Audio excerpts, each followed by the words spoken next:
So my friends will often share their dreams with me because they know that's what I do.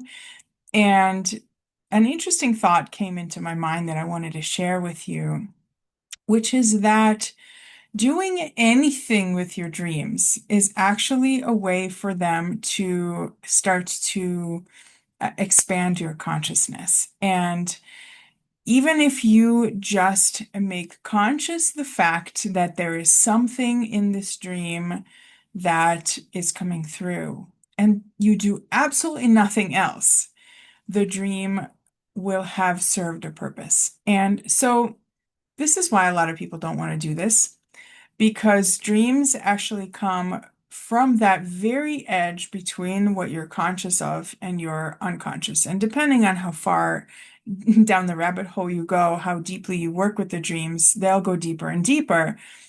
But they're always going to be at that very edge of where your consciousness meets your unconscious. And it's always an invitation to go deeper. It's always an invitation to explore something that don't know about. And your ego doesn't like that.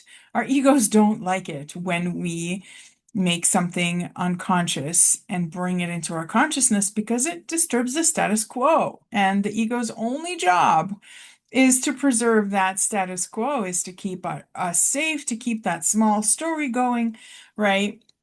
Which is why when I tell people, whether they're clients or friends or whoever, like, hey, your dreams are going to be a treasure trove. And especially right now, these days, oh my God, so much is going on.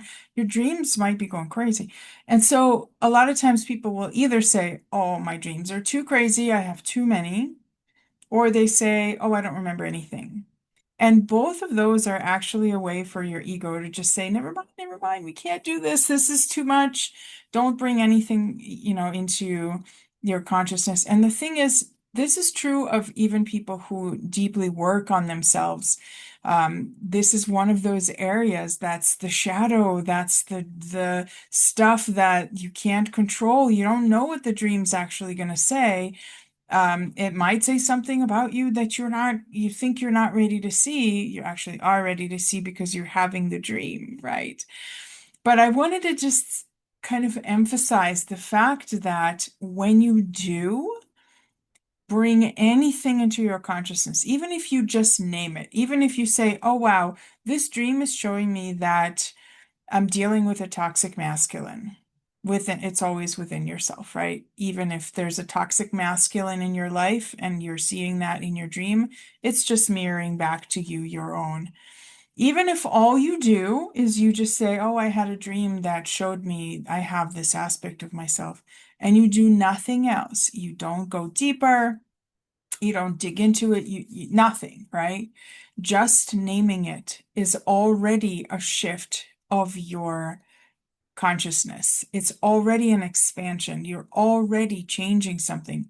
And what's so amazing to me is that if you do that, whether you go deeper or not, but if you start to name some things and you start to acknowledge them, your dreams are going to change and they're going to start showing you what changed. They're going to start showing you, you'll go from toxic masculine images to, kind of annoying masculine to kind of like neutral, maybe indifferent masculine to that, right? Like to then loving. And it's so incredible to see.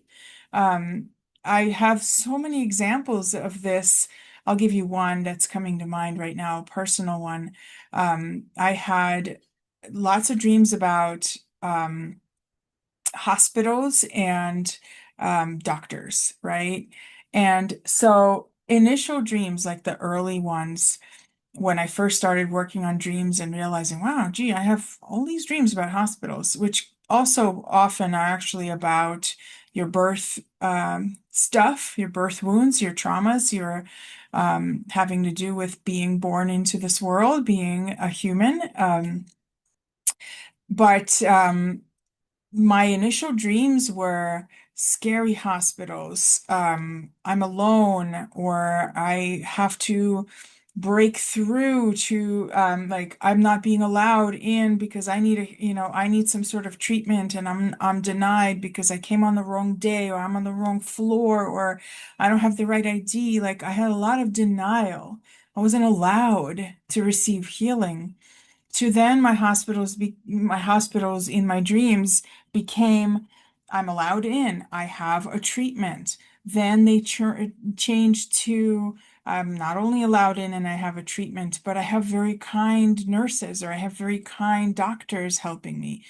The last dream I had about that really sealed it for me was it was an indigenous hospital. I was in a hospital that was medical, with beds and all of this stuff and medical personnel, but they had all these indigenous elements within the spaces, right? They had feathers, they had figurines, they had altars, they had crystals.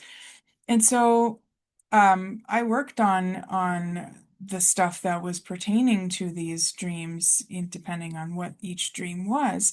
And just watching that progression was just the most incredible thing. And this is what, a lot of people don't have the patience for. And I'm just always like, please wait, just wait. You'll see the dreams start changing. And it's so exciting. You want to keep going. And that's what keeps you going. So, um, if you do actually do something with the dream message, like, oh, there's a toxic masculine, then you actually then do go look um, inward and you go, where is this toxic masculine within me? How am I living in a little bit of that? I mean, patriarchy, right? Good God. How many of us are not, right? Inculcated somehow with the toxic masculine.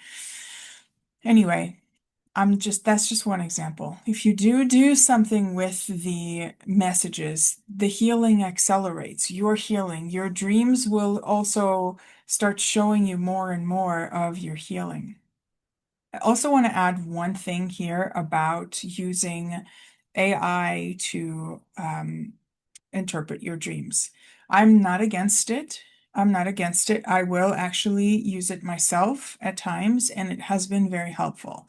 I will, however, caution you to always check in with your intuition because ChatGPT knows you very well, or whatever. I don't know if there's any other things besides ChatGPT, but it knows you very well. It knows what you want to hear. It knows the kind of language you prefer. And it's going to start or start and not start, it's just going to reflect to you what you want to hear in that dream. And don't stop there, right? Feel into it. First of all, is what's being reflected useful? And second, are there things missing? Is there something else you want to explore about that dream? Are there aspects that ChatGPT just decided like this is the part that it's going to reflect back to you? And a lot of times, you know how it is, it spits out this whole entire paragraph, right? And you're like, oh my God, this is so much information that you don't even realize that that information is missing aspects that are really actually key. The thing is with dreams, a lot of times it's that one little detail that you just want to be like, nah, that's not important. You should always catch that if you can. I don't usually should people, but this one, it's so important because when you go, oh, that part doesn't matter, 99.9% of the time, that is your ego saying, don't look there. It's too important. It's going to disturb things too much. And so look there, look there. And ChatGPT is not going to look there for you. So yes, use it for a breakdown of the elements and then feel into it. And don't just say, oh, okay, I've done dream analysis because ChatGPT spat this out and I pasted it into my journal. That's not actually doing dream work. So just saying it like it is. I have used it and I have noticed things like this where it spits out so much information and you're like, oh my God, this is spot on. I wouldn't have even thought of this. I wouldn't have even thought of this. And then it actually misses the really important stuff. So I hope this is useful. Like I said, I want to scream this from the rooftops. Honestly, I would make a dream video every single day, and maybe I should. So anyway, thank you for watching, and I'll see you in the next video.